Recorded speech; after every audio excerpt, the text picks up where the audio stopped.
Nah, ini gambar endoskopi ya. Endoskopi itu yang dimasukin kamera ke rongga hidung. Ternyata semuanya tidak ada sesuatu yang mencurigakan yang anomali lah, yang maksudnya yang curiga suatu infeksi atau penyumbatan. Jadi ini murni hanya disebabkan karena terganggunya saraf penciuman pada hidung. Oke, gambarnya mana ya? Oke. Ya, sampai sini mungkin ada yang mau ditanyakan masalah mekanisme dan gejala mungkin, Mbak Rere, sebelum kita masuk ke yang berikutnya. Oke, mungkin rekan-rekan metal semua, ada yang mau ingin ditanyakan langsung sama Dr. Noval?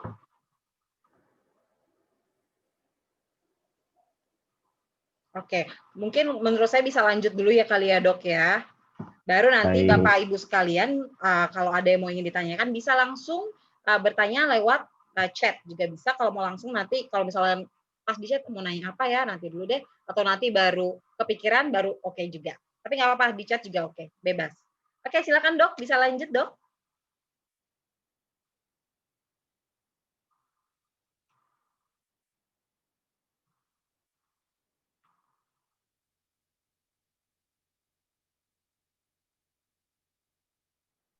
Suaranya hilang lagi Mbak Rere. Suara dokternya hilang lagi ya? Iya.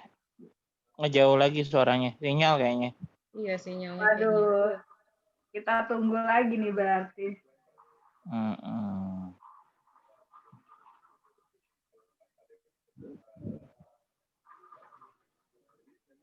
Iya, suaranya hilang. Mungkin koneksinya juga kali ya. Iya, kayaknya nih koneksinya deh.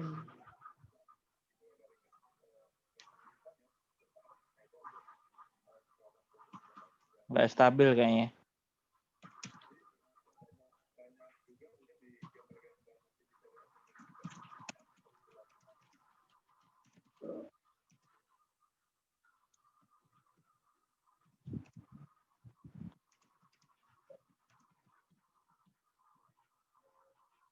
Nah, ternyata dokternya nge-freeze lagi. Oke.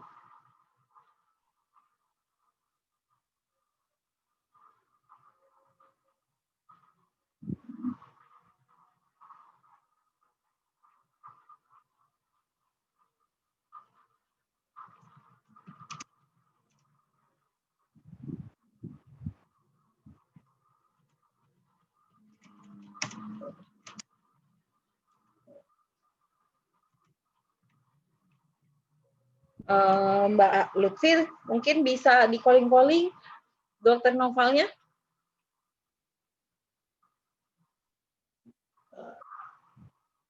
Sorry, lupa di unmute. Restart lagi katanya. Aduh, mohon maaf ya semua. Kita tunggu Dr. Noval ya. Boleh kita tunggu. Nah, itu udah join lagi. Udah join lagi. Maaf ya, masalah teknis lagi. Aduh, ya benar-benar ya. Biasanya saya pakai tab, cuman ini ada pindah ke PowerPoint, jadi pakai ke laptop aja, cuman ya begini jadinya. Oke, saya share screen lagi ya.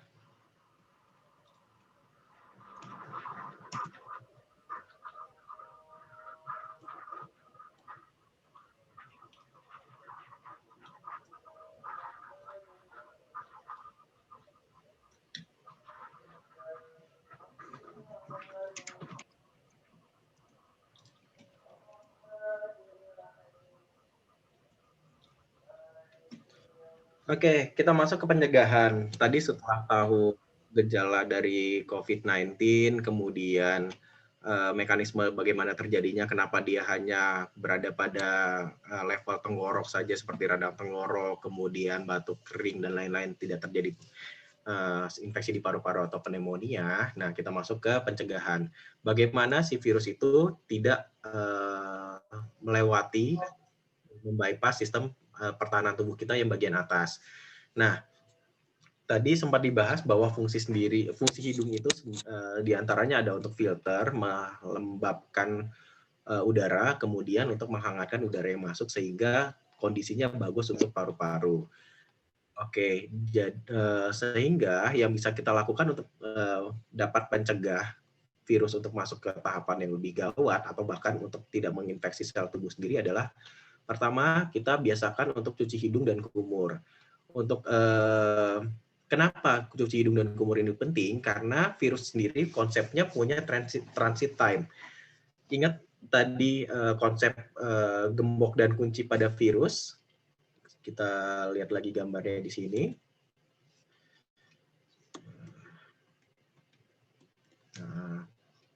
Oke, tidak muncul. Yang tadi virusnya akan berikatan pada S2 reseptor di tubuh. Nah, transit time itu apa? Yaitu waktu yang dibutuhkan virus ketika menempel di permukaan tubuh untuk dapat menginfeksi dari selnya tersebut. Dia butuh waktu sekitar 4 jam untuk menempel dengan jumlah yang banyak, sehingga dapat menginfeksi sel, sehingga dapat nantinya masuk ke dalam tubuh atau menyebabkan penyakit.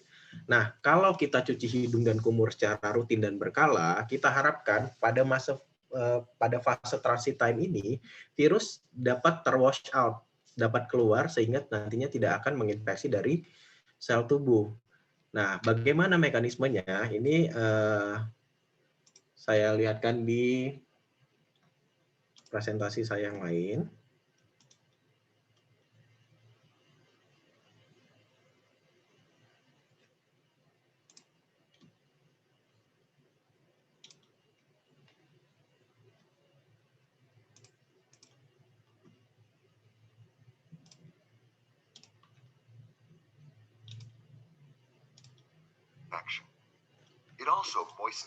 Kita lihat di sini ada silia atau yang disebut sebagai sel rambut yang mikroskopik. Nah, dia punya gerakan untuk wash out dari sel, partikel, debu, dan lain-lain. Nah, ketika kita lakukan cuci hidung, zat-zat yang menempel pada permukaan mukosa yang tadi sudah dibahas, dia dapat mewash out. Jadi gerakannya seperti ini. Lihat, kalau dari awal, ini partikel virus, debu, dan lain-lain, dapat dilakukan wash out oleh cairan yang kita gunakan. Rekomendasinya menggunakan air garam atau natrium klorid 0,9%, atau air infus yang biasa kita sebut sebagai air infus, atau bisa juga dengan menggunakan garam dapur untuk kumur dari tenggorok. Lihat, semuanya secara skematis dapat terwash out ya. Oke, sehingga waktu yang dibutuhkan virus untuk transit tidak terjadi. Ini prosesnya.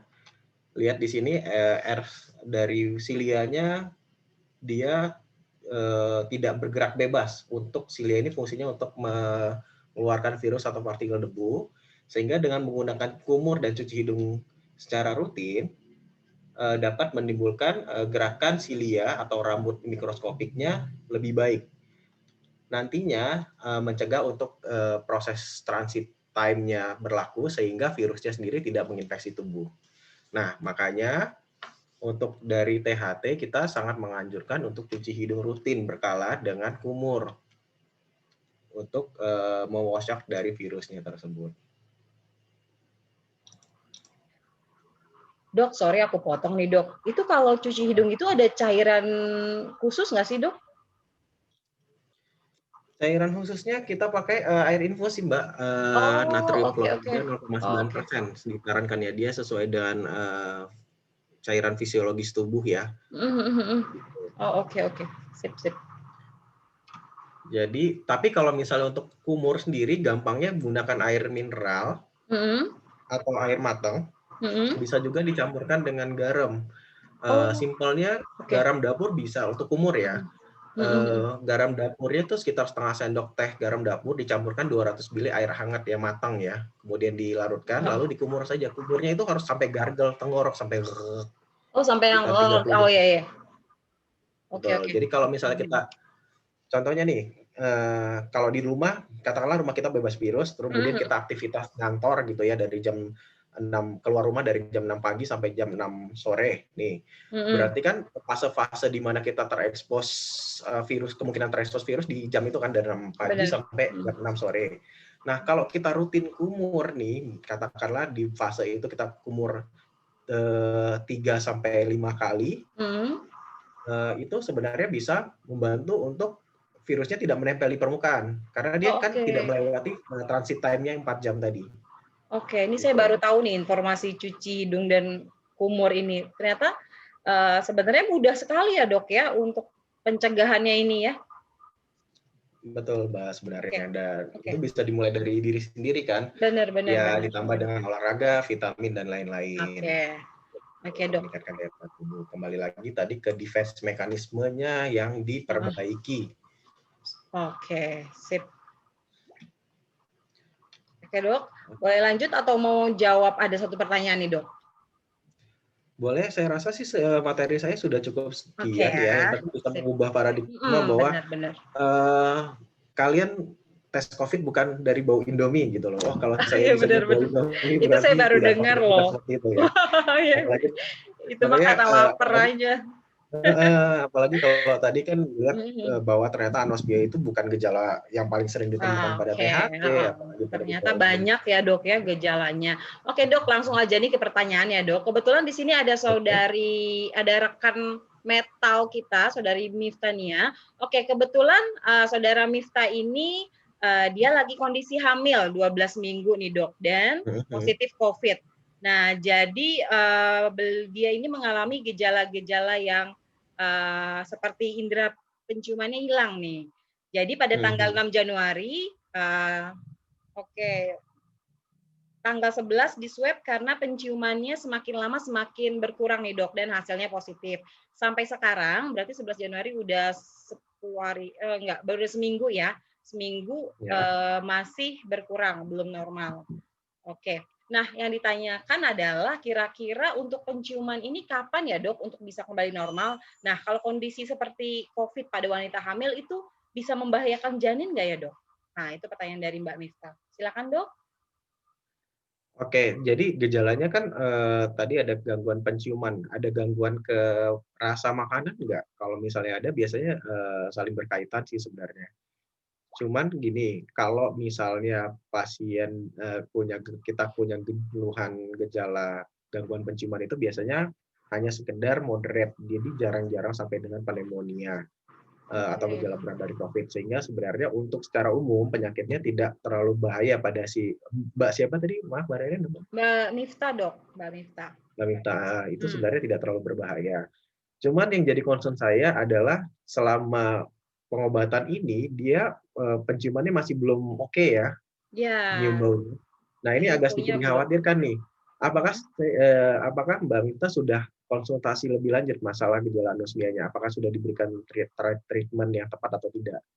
Karena walaupun gejala anosmia ini biasanya sifatnya self-limited disease atau bisa kembali normal, cuman pengalaman saya di salah satu rumah sakit rujukan COVID, kalau tidak ditreatment dari awal, kemungkinan untuk prolong anosmianya, sembuhnya, balik lagi penciumannya jadi semakin meningkat risiko untuk tidak baliknya gitu.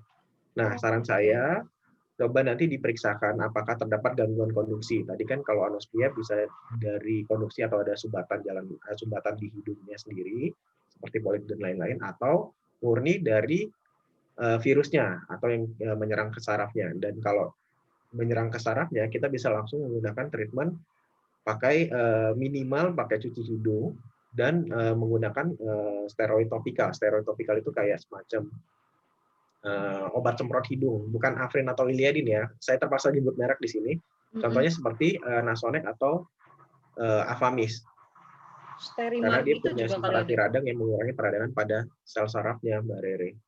Jadi sebaiknya langsung diberikan atau minimal konsultasi ke dokter THT untuk masalah anosmianya. Kan sekarang udah bisa online ya. Benar.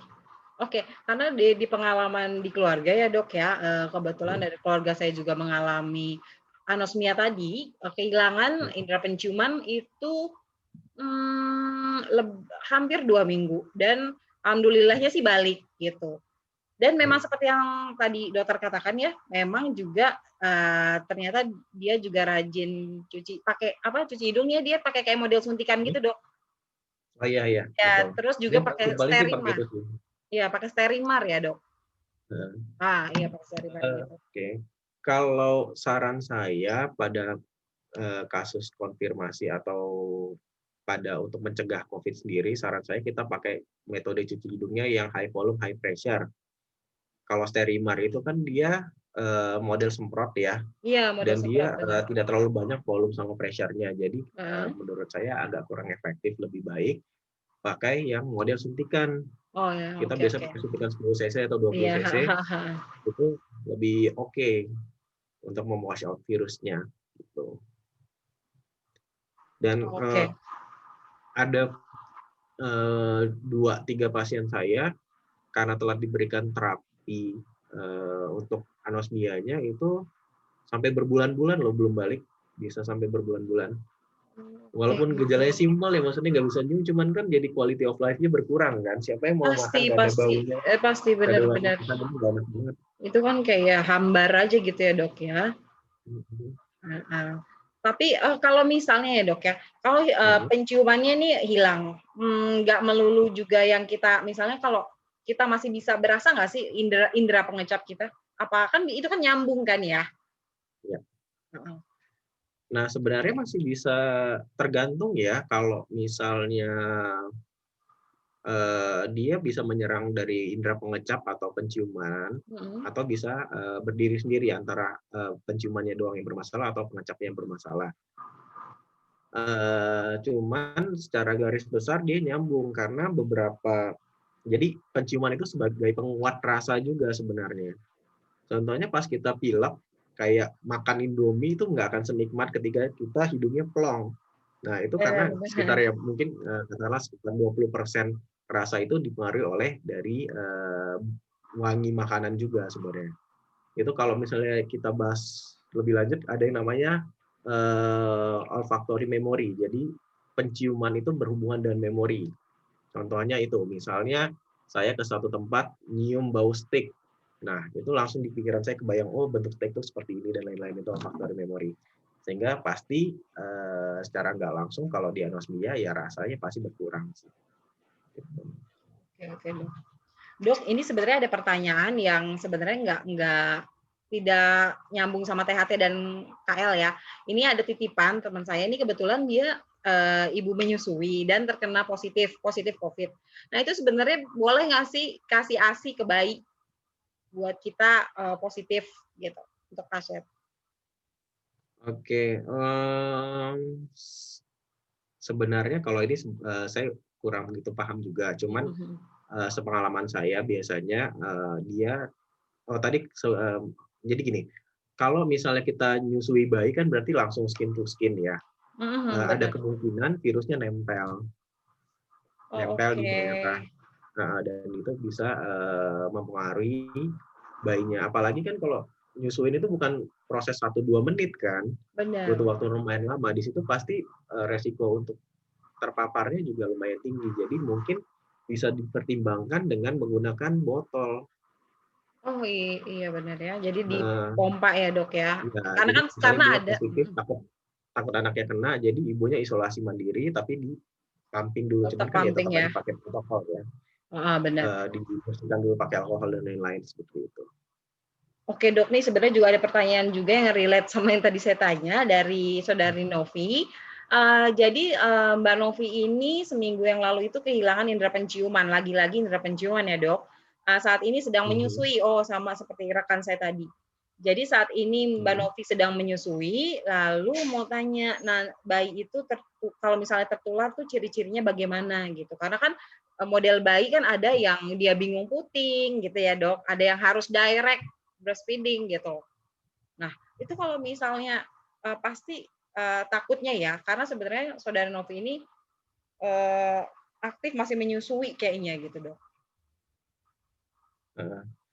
Oke, kalau misalnya ke bayi sendiri gejala pada COVID sebenarnya biasanya cenderung untuk gejala ringan. Karena yang heboh pada COVID ini kan sebenarnya reaksi imunitas yang berlebihan yang mengakibatkan gejala berat kan. Sementara bayi sendiri proses imunitasnya itu sendiri belum terlalu matang sebenarnya. Sehingga dia jarang banget bayi-bayi dengan gejala berat pada COVID. Cuman bukan berarti tidak ada ya.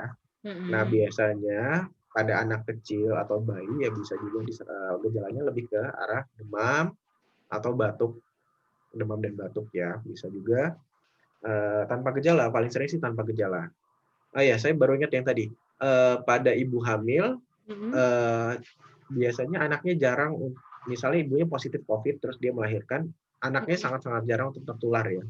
Biasanya tertularnya lebih ke bayinya ya, lebih kepada ketika lingkungan yang lahirin sebenarnya.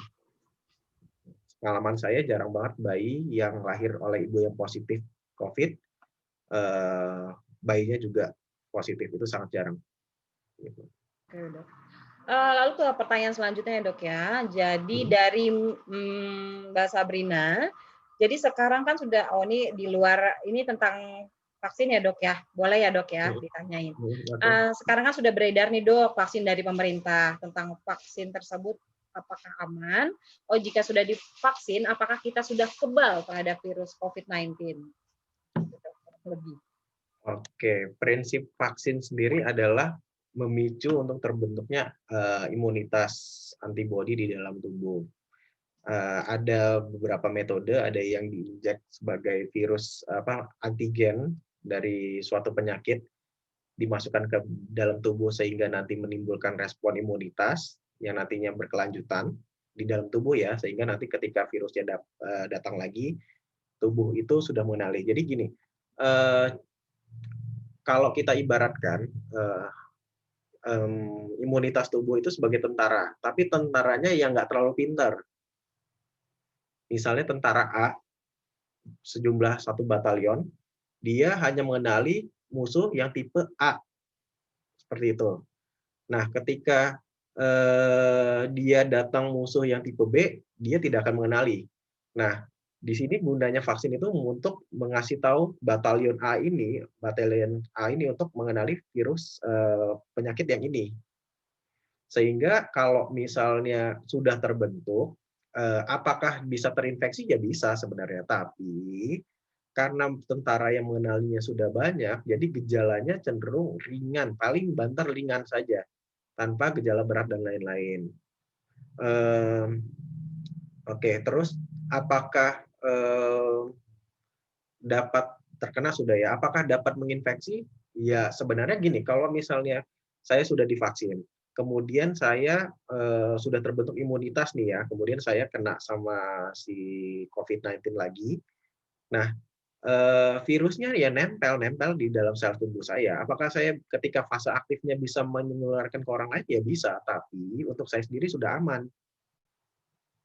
Ngerti? Nangkep gambaran saya? Untuk saya sendiri sudah aman, cuman saya masih bisa menularkan ke orang lain.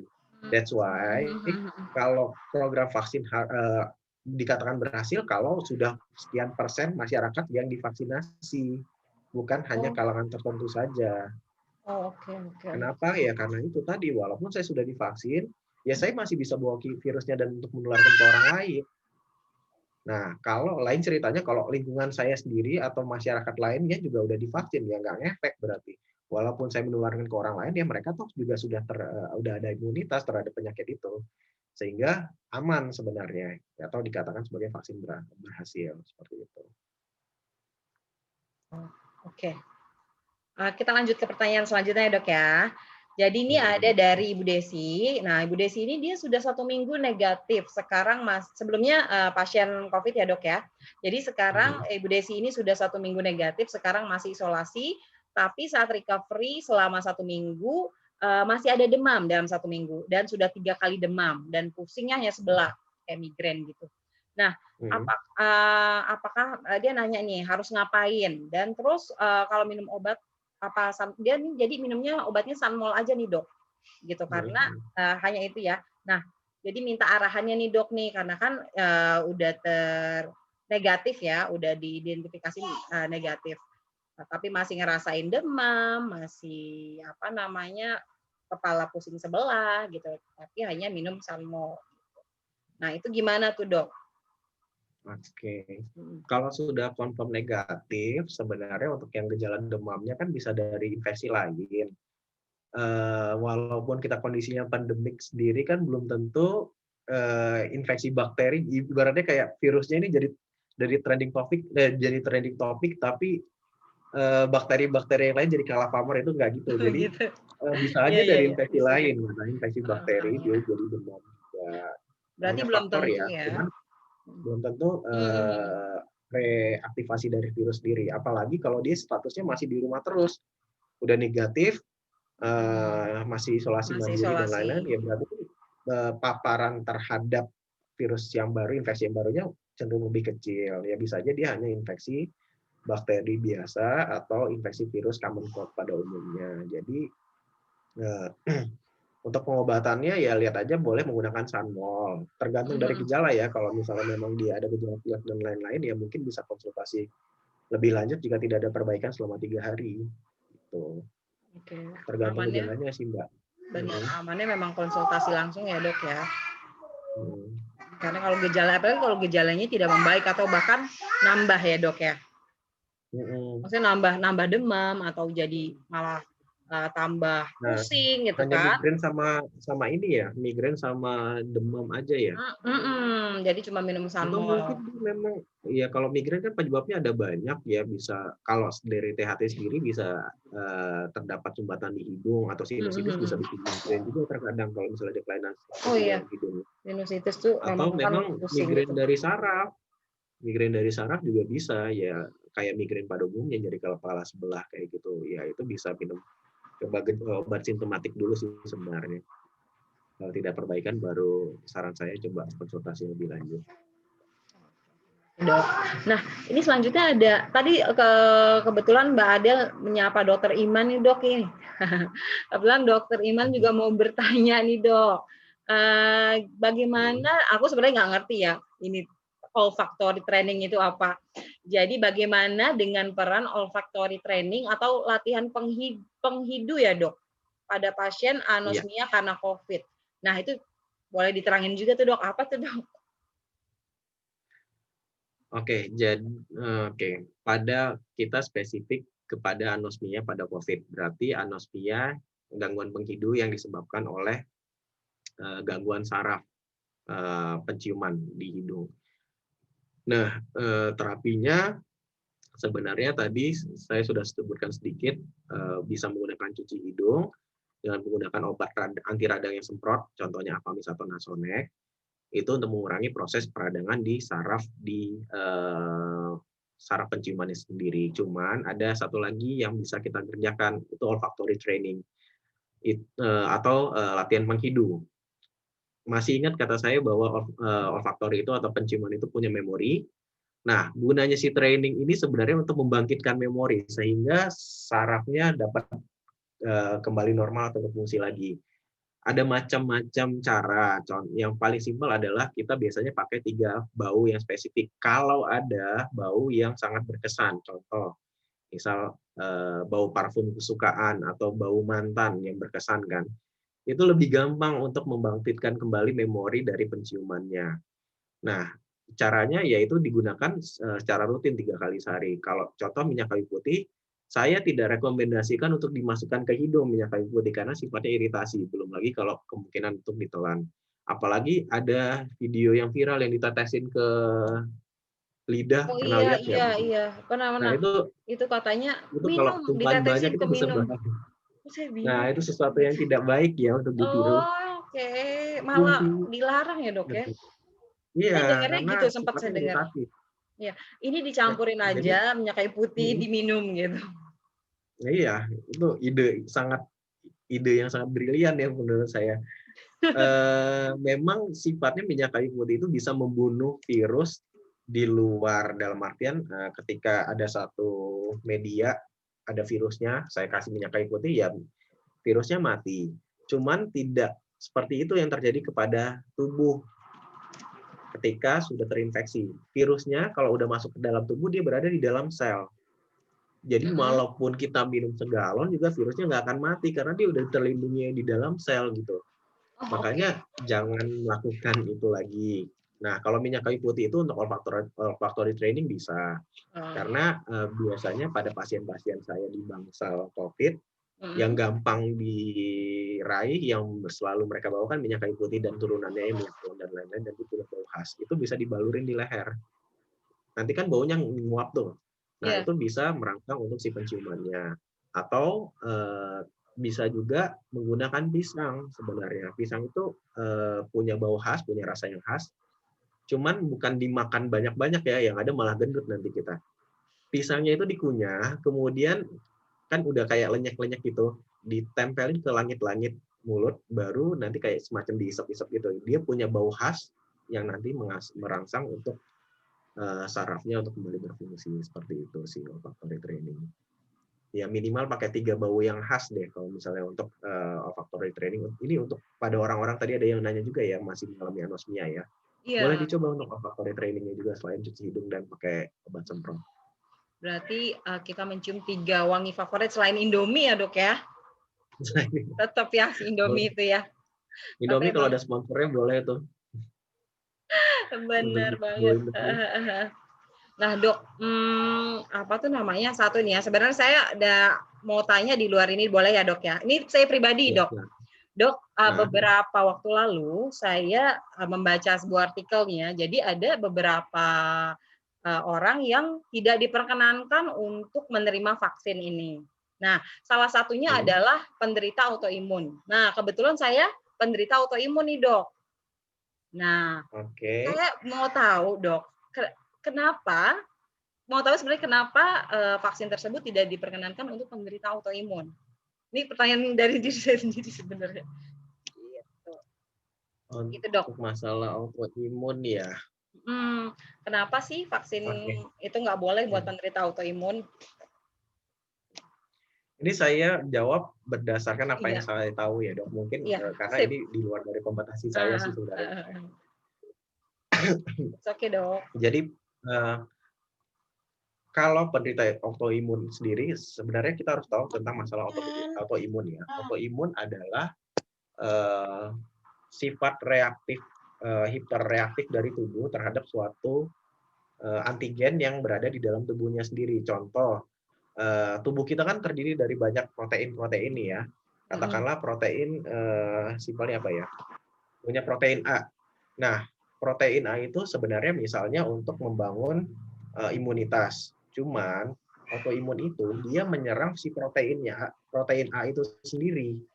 Sehingga nggak ada apa-apa, nggak ada virus, nggak ada bakteri, nggak ada apa-apa, dia menyerang tubuh, teraktivasi.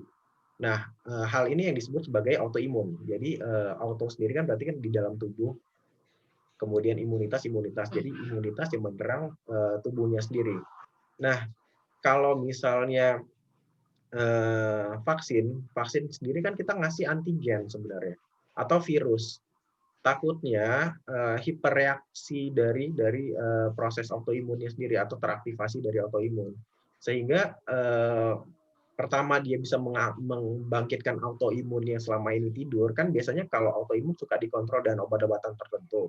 Betul. Nah, kalau misalnya ada suatu antigen barang baru lah, katakanlah barang baru yang masuk ke dalam tubuh, itu bisa mengaktifkan kembali dari proses autoimunnya, atau dia membentuk hipersensitivitas baru yang menyerang si antigen yang barang baru yang dimasukkan ke dalam tubuh, sehingga efeknya bisa berlebihan. Seperti itu sih sebenarnya. Cuman nanti untuk vaksin saya berencana memang ada metal lagi sih masalah terkait vaksin, mungkin di next sesi ya. Sip. Oke dok, terima kasih ya dok. Oke, rekan-rekan metal yang lain mungkin ada mau pertanyaan seputar THT, kepala leher selanjutnya. Ya sebenarnya udah cukup. Wah, jadi tahu sebenarnya tuh saya yakin nih yang paling di note banget pasti tentang masalah cuci hidung dan kumur-kumur itu, karena kita sebenarnya saya sendiri pun cuma dengar-dengar selintingan aja. Masa sih apa ngaruhnya memang cuci hidung? Kadang kita pikirnya gitu ya dok, kumur-kumur pakai air garam, memang ngaruh ya? Kadang kita kan suka kayak gitu ya dok ya, dengan tingkat yang kesoktahuan kita nih, masa sih gitu ya? Itu benar-benar dinot banget karena saya dapat insight dari dokter kalau memang penting banget mencuci hidung, walaupun kita itu preventif buat diri kita sendiri ya dok pastinya, dan memang dan sekarang mungkin akan lebih, wah berarti sehari 3 kali ini harus kayak dilakukan, apalagi kita sekarang udah berdampingan, bukan berdampingan lagi ya dok, udah mungkin di sekitar kita nggak tahu ya dok ya. Iya. Baik, bagaimana untuk rekan-rekan metal yang lain, apa mau ada pertanyaan lain? Sepertinya udah pada paham ya dok ya, sebenarnya udah pada ngerti. Oke, mulai sekarang kita cuci hidung, kita kumur-kumur gitu, karena saya notit banget. Dan untuk masalah yang tadi dokter bilang, sebenarnya saya agak-agak masih agak-agak ini ya dok, sama dokter tadi bilang yang indera penciuman yang 3 bulan belum balik gitu. Sementara saya di keluarga juga ada yang positif dan kemarin memang gejalanya memang anosmia tadi. Kebetulan 2 minggu alhamdulillahnya balik gitu dok. Jadi ini mungkin ya dok, kalau bisa saya tarik kesimpulan, ini tergantung daya tahan tubuh kita sendiri. Benar nggak dok? Kalau kembalinya kembalinya indera penciuman kita. Ya bisa salah satu faktornya iya, cuman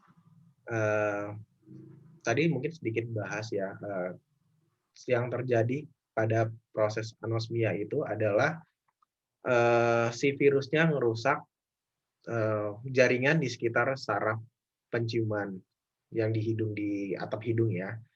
Nah, proses peradangan ini sendiri bisa mengakibatkan sel-sel sarafnya mati. Sifat dari sel saraf yang mati ini, seluruh tubuh saraf kalau sudah mati sampai saat ini belum bisa tumbuh kembali normal. Sehingga bisa dibilang kalau misalnya peradangannya terlalu berlebihan, sarafnya mati, dia potensi untuk lambat sekali, bisa sampai berbulan-bulan anosmianya tidak perbaikan, walaupun insidensinya kecil sebenarnya, kemungkinan untuk ke arah sananya kecil karena sifatnya self-limited. Makanya saya menekankan jangan menyepelekan anosmia, kalau bisa langsung dikonsultasikan lebih lanjut kalau orang-orang yang terkena gejala anosmia seperti itu. Karena tidak hanya terkait dengan imunitas sebenarnya yang terjadi, lebih kompleks lagi Mbak Rere untuk di situ. Karena iya, karena saya tadi dengar cerita dokter, ada yang dokter bilang 3 bulan belum kembali, terus saya rekan teman saya tuh 1-2 minggu udah balik lagi gitu. Jadi saya pikir mungkin apa ini imunitasnya berbeda gitu. Ternyata kan lebih kompleks ya masalahnya ya dok ya. Gitu. Oke, ada satu pertanyaan tambahan boleh dok? Oh boleh silakan. Oke. Jadi ini dari Mas Dena Baskoro, bahas tentang teknik swab PCR dok katanya. Mungkin bisa dijelasin nih dok, yang baik dan benar itu mengambil sampel paling ujung hidung yang bertemu jaringan kerongga mulut atau langit-langit di atas hidung aja dok. Pak, ini teknik PCR sepertinya dok. Jadi Mas Dena tanya, pengambilan sampel paling ujung hidung yang bertemu jaringan kerongga mulut atau langit-langit di atas hidung aja. Saya ngebayanginnya agak-agak ngilu ya dok. Oke, ini rasanya ngilu Mbak Rere. Oh ngilu tuh. Nah Mas Dena, pertanyaannya sih bagus, cuman saya mau tanya, apakah ini untuk dilakukan sendiri atau bagaimana Mas Dena? Atau untuk menilai apakah swabnya benar? Coba-coba kayaknya ya. Oh, kemarin itu aku ada 2 teknis yang dilakukan berbeda dari tiap rumah sakit dok. Ada ini yang rumah sakit terakhir Kartika Pulomas, itu yang paling diambil itu paling ujungnya yang ke arah pertemuan dari rongga hidung ke rongga mulut. Jadi persis di tengah-tengah paling ujung banget. Nah, ada lagi sebelumnya itu saya di Rumah Sakit Mayapada. Sorry ya, saya sebut rumah sakit ya dok ya. Nah, itu diambilnya hanya ujung, cuman hanya di atas langit-langitnya aja. Nah, ini kan untuk menambah ilmu baru buat sayanya nih dok, Ya. secara teknis supaya benar nggak sih yang metode ini, benar nggak sih metode ini. Ininya situasi itu aja sih dok. Thank you dok. Oh, iya. Pertanyaannya sih bagus sebenarnya Mas Dena, bagus banget. Dan banyak sebenarnya yang nggak paham juga sih sebenarnya teknik yang benar itu seperti apa. Jadi prinsipnya gini, kalau swab itu yang kita ambil bukan ingusnya, bukan liur, bukan ingus, tapi kita ambil sel. Ingat, tadi prinsipnya adalah virus itu di dalam tubuh dia masuk ke dalam sel. Ya, jadi hanya kalau misalnya sudah infeksi dia pasti masuk ke dalam sel, bukan di ingus. Ingus ada tapi jumlahnya tidak banyak. Nah, ketika ini sudah terlihat share screen saya. Nah, teknik yang benar itu sebenarnya yang diambil adalah daerah nasofaring. Daerah nasofaring itu daerah antara hidung dan tenggorok ya. Kalau kayak gini, pointer saya terlihat tidak ya? Kelihatan dok, kelihatan dok. Nah, ini daerah nasofaring nih, Mas Dena. Ini daerah nasofaring, ini daerah orofaring. Nah, yang kita ambil ini daerah yang paling belakang hidung. Sehingga sebenarnya yang paling benar adalah dia ngambil ngikutin si dasar hidung sampai dengan mentok. Sensasinya tuh kayak ada sesuatu ke telinga ketika masuk daerah nasofaring itu kayak ada sesuatu yang gerak di telinga, kemudian ada mayoritas orang dia ada respon menangis. Itu refleks ya. Jadi kalau misalnya udah nangis, rasa kayak ada sesuatu di telinga, nah itu sebenarnya udah benar. Nah, cuman memang banyak orang atau beberapa tenaga medis juga ngambilnya sedikit tidak benar. Mereka ngambilnya ke daerah sini. Iya. Nah, betul. Ini rasanya dia tuh beda. terlalu dalam. Rasanya beda. Masuknya nggak terlalu dalam dan tidak terlalu sakit. Untuk pasien pasti lebih nyaman ya. Pasti mikir, wah ini orangnya jago nih, nggak sakit, tapi padahal salah. Makanya namanya nasofaring swab kan, kalau misalnya karena yang diambil di daerah nasofaring, bukan upil swab. Yang diambil bukan upil. Kalau misalnya di sini hanya paling keambil upilnya. Nah, kenapa ini menjadi krusial? Karena gini, virus itu banyak kan transitnya di sini nih. Ini kan daerah lengkungan, sudut. Kita sedikit bicara tentang fisika ya. Kalau misalnya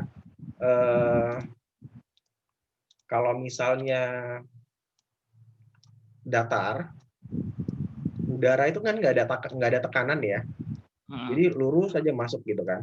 Cuman di sini ada bengkokan, lihat. Nah, dia banyak nabrak di sini virusnya ketika in and out. Sehingga daerah sini menjadi daerah yang sensitif untuk diambil swab. Akurasinya tinggi. Karena di sini ada cekungan di sini. Virus banyak akumulasi di sini nih. Kebayang ya secara fisika ya. Makanya kalau misalnya kita ngambil yang nggak benar di daerah sini, itu angka akurasinya bakal berkurang drastis. Untuk ngambil dengan teknik yang berkisar antara 60% untuk sensitivitas atau akurasinya, apalagi kalau tidak benar, seperti itu bisa yang dikatakan sebagai false negatif. Hasilnya negatif padahal ternyata virus sampelnya nggak keambil, swabnya nggak keambil gitu kan, sayang udah bayar mahal kan. Nah makanya ini sih ada satu perbedaan sih dok, saat di rumah sakit A itu diambilnya yang atas ya, yang atas ujung atas, bukan ujung pertemuan antara rongga hidung dengan rongga tenggorokan ya, atau rongga mulut ya, sorry. Nah kalau yang pertama itu sakitnya nggak bikin nangis dok, kayak ya udah sakit gitu aja udah. Nah, tapi kalau yang terakhir itu udah sakitnya kayak pengen nangis dan kayak ada yang masuk ke hidung, telinga. Dan itu memang lebih akuransi banget. Nah makanya yang benar yang mana? Nah kan setelah ini kan saya akhirnya tahu nih dok. Ya betul. Semoga jadi masukan juga ya. Jadi tahu atau nanti minta tolong kalau sebelum diswab, Mas ngambilnya dari nasofaring ya. Minta request sendiri. Jadi kayak nantangin gitu kan. Saya mau yang sakit gitu. Setelahnya sih, cuman dok, wajar nggak sih dok? Setelahnya saya malah kayak muntah sih, karena kayak ngilu banget gitu. Kalau muntah itu sebenarnya refleksnya ketika dilakukan swab di orofaring sebenarnya. Karena di sini memang terdapat yang paling reseptor itu muntah. Kemarin yang terakhir saya pas sudah selesai, wah udah nggak tahan, mual, akhirnya saya ngeluarin riaknya keluar semua. Ya, bisa sih, cuman di sini agak sedikit tricky juga. Kalau biasanya kita kalau swab di daerah orofaring atau daerah mulut itu nggak bisa terlalu lama. Yang dihindari itu refleks muntahnya muncul, malah nanti keluar isi perutnya. Iya, itu yang terakhir, keluar isi perutnya. Sorry ya dok, Iya, nggak hanya apa-apa. nambah ilmu aja. Iya, sama satu lagi Mas Dena. Hmm. Kalau misalnya mungkin ya rekan-rekan sekalian udah pengalaman swab juga kan. Terkadang kalau swab itu di ujungnya kelihatan kayak ada darah. Itu hal yang normal ya, karena yang kita ambil sel bukan ingus. Ingat. Jadi nggak usah panik kalau misalnya ada darah dikit, nggak masalah. Tinggal kumur air dingin aja. Ya, yang terakhir ada darah sih, memang ada darah, dan karena itu ada sedikit keluar darah juga di saya. Nah, itu tinggal kumur air dingin sih Mas Dena. Oh ya, wes. Oke, ini nambah ilmu baru buat saya. Thank you ya dok, ilmunya. Oh ya, terima kasih Mas Dena, pertanyaannya bagus sekali. Bagus banget ya Mas Dena ya. Terima kasih. Pejuang-pejuang ini. Oke, dok, ini sebenarnya ada pertanyaan lagi dok. Cuma saya masih bingung nih sama pertanyaan Ibu Rini Nona. Mungkin bisa dibantu Bu Rini Nona, karena Bu Rini nanya gini, dok mau bertanya, pasien COVID yang sudah tanpa gejala pada saat PCR lagi ada yang masih positif, itu karena apa ya? Maksudnya mungkin sebelumnya udah kena, terus negatif, terus kena lagi gitu maksudnya ya, Ibu Rini? Mungkin bisa. Gimana tuh Bu? Saya takutnya salah menyampaikan nih. Silakan deh Bu, langsung aja boleh. Makasih Mbak. Selamat malam dok. Maksud saya gini, kebetulan saya lagi ada beberapa senior yang positif dan saya ikut mantau juga. Jadi ada, kalau saya lihat gitu ya,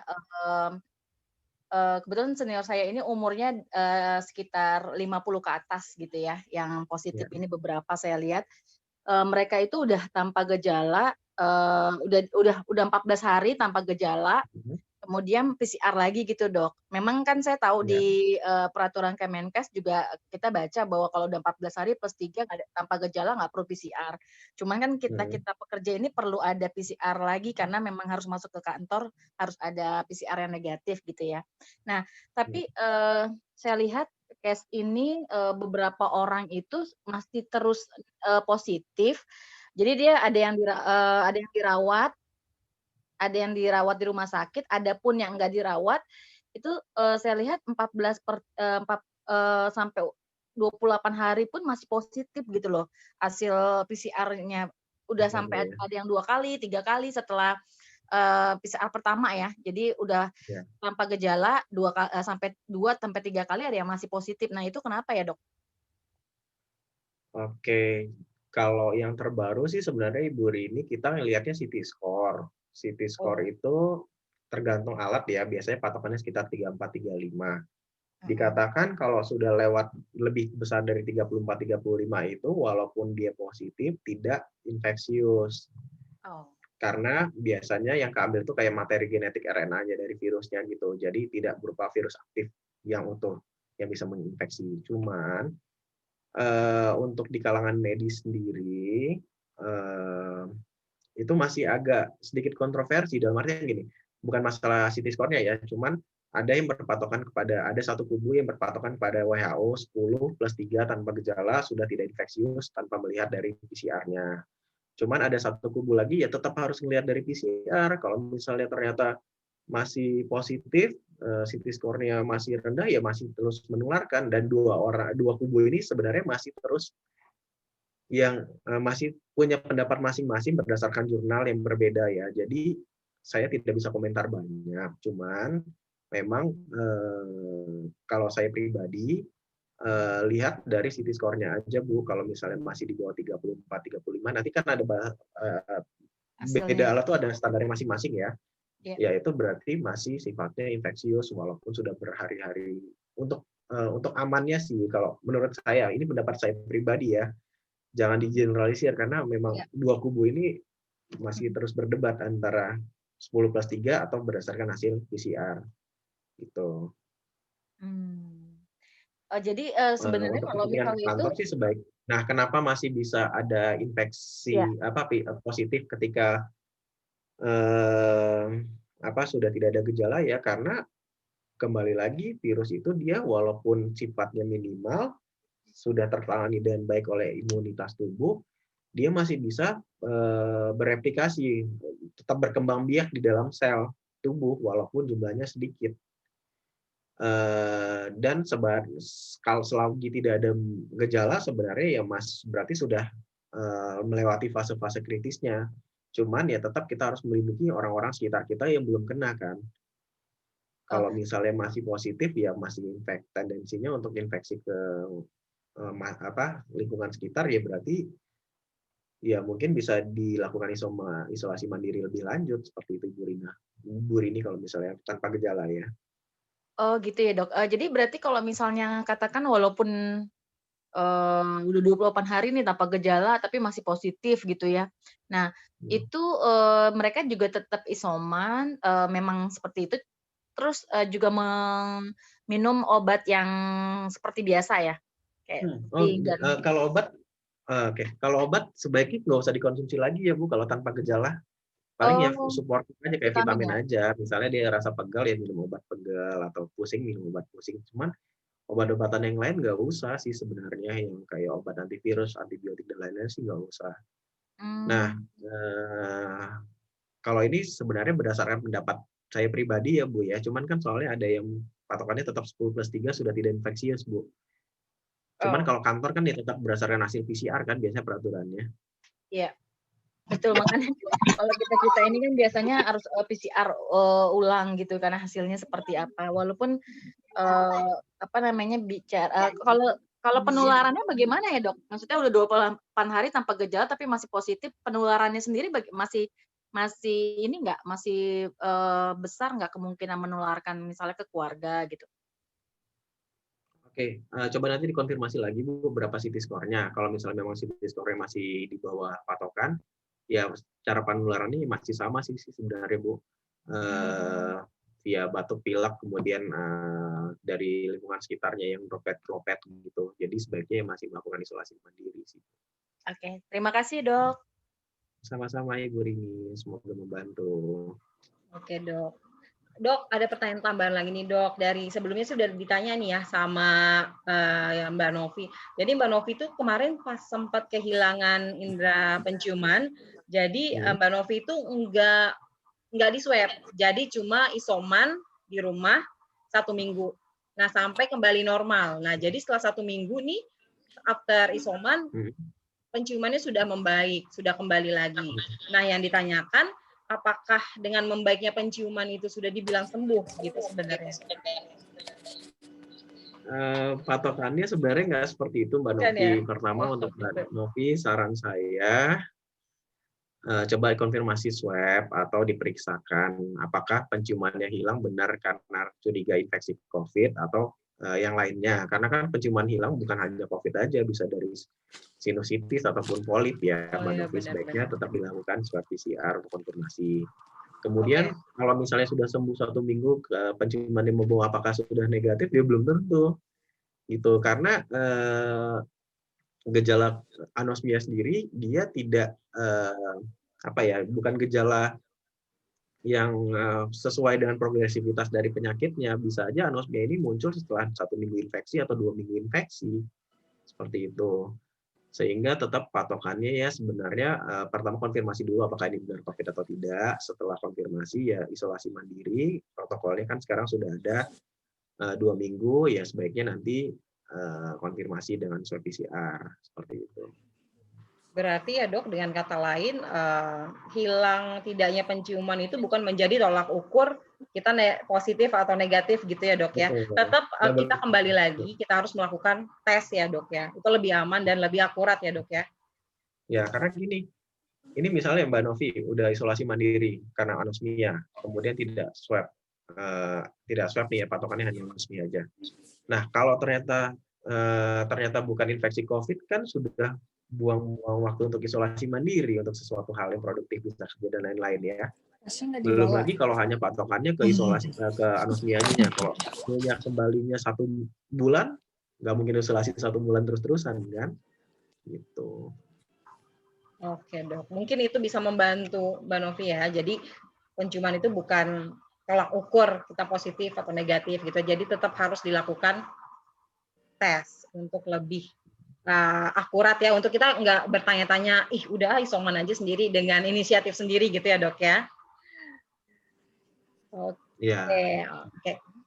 Baik dok, sepertinya ini sudah cukup banget, belum cukup sih kalau dibilang, waktu juga yang mungkin ini udah udah terlalu panjang ya maksudnya. Jadi sebenarnya masih pengen banyak bertanya nih dok ya, cuma kalau saya tarik kesimpulan tadi seperti yang terakhir ya di bold point tadi, jadi kalau misalnya kita kehilangan indera penciuman belum tentu loh kita COVID, bisa jadi karena pilek biasa gitu ya dok ya. Nah jadi memang memang kita harus kembalikan, kita harus swab lagi, kita harus tes untuk biar kita juga jadi tenang gitu ya, jadi lega. Oke, kurang lebih kayak gitu ya dok ya. Oke, dokter terima kasih banyak ya untuk waktunya. Ini sangat wawasan baru lagi buat saya dan juga rekan-rekan meta lainnya. Semoga kita bisa ketemu lagi di lain kesempatan ya dok ya, dengan mungkin topik yang berbeda dan yang lebih keren lagi. Ini benar-benar loh dok. Memang saya juga tadi awalnya memang hilang penciuman, ini jangan-jangan saya kena gitu. Tapi ternyata besoknya udah nggak apa-apa, cuma karena ada kotoran-kotoran yang nempel gitu dok. Lagi mampet aja ya. Iya bener, mampet aja. Baiklah dok, sekarang saya mau kembalikan lagi ke Pak Dani, hostnya. Silakan Pak Dani. Seperti Pak Dani ya? Ya. Pak Dani. Iya, ini dari satu lagi. Oke, udah selesai, udah nggak ada pertanyaan ya? Sudah, mungkin nanti ini aja Mbak Rere, Pak Dani, kalau misalnya masih ada pertanyaan boleh langsung ke IG Lakon Medis aja, kita tanya jawab di kolom komentar juga nggak masalah. Oke, siap dok, siap. Oke, memang waktunya sudah selesai ya. Terima kasih buat Dr. Noval. Ini bermanfaat banget, yang tadinya kita cuma taunya setengah-setengah tuh, atau berdasarkan secara umum kita jadi tahu detail ya. Sama cuci hidung dan segala macam itu juga ada caranya. Terus tadi juga kayaknya minyak angin atau apalah yang diminum. Itu kayaknya umum banget tuh, orang netes-netesin minyak angin untuk diminum. Terima kasih dok, itu salah satu contoh diluruskan lah ya informasi-informasi yang istilahnya kebenarannya itu sebetulnya nggak sampai ekstrim sampai diminum gitu. Terima kasih dok, juga buat moderatornya Mbak Rere, terima kasih juga buat teman-teman semua. Hari ini sangat bermanfaat sekali. Nanti informasi selanjutnya dari Lakon Medis akan kami sampaikan juga ya melalui Mbak Lutfi. Ya, lupa follow Lakon Medis ya. Ya, jangan lupa follow Lakon Medis sama Talent Story Network. Oke, aku udah follow Lakon Medis loh. Terima kasih. Jadi ingat dulu bersihin scroll BB pakai minyak kayu putih bang. Tanya Rere tuh. Minyak kayu putih emang ampuh ya. Diminum, jangan dengar ya Opa, itu nggak boleh diminum. Opa nih suka habis berapa botol minyak kayu putih. Orang-orang tuh habisnya tuh berapa botol, ini Opa minyak kayu putih loh. Keren ya? Iya. Waduh. Gue bikin koktail deh. Anyway, thank you dok, thank you Bang Dani, Rere, thank you ya. Keren banget. Nih semuanya yang udah nonton. Terima kasih semuanya. Terima kasih. Thank you Dr. Noval informasinya, Mbak Rere. Sudahin ya malam ini. Thank you dok. Ya, makasih Mbak Lutfi, Mbak Rere. Selamat malam, sampai ketemu. Malam. Waalaikumsalam.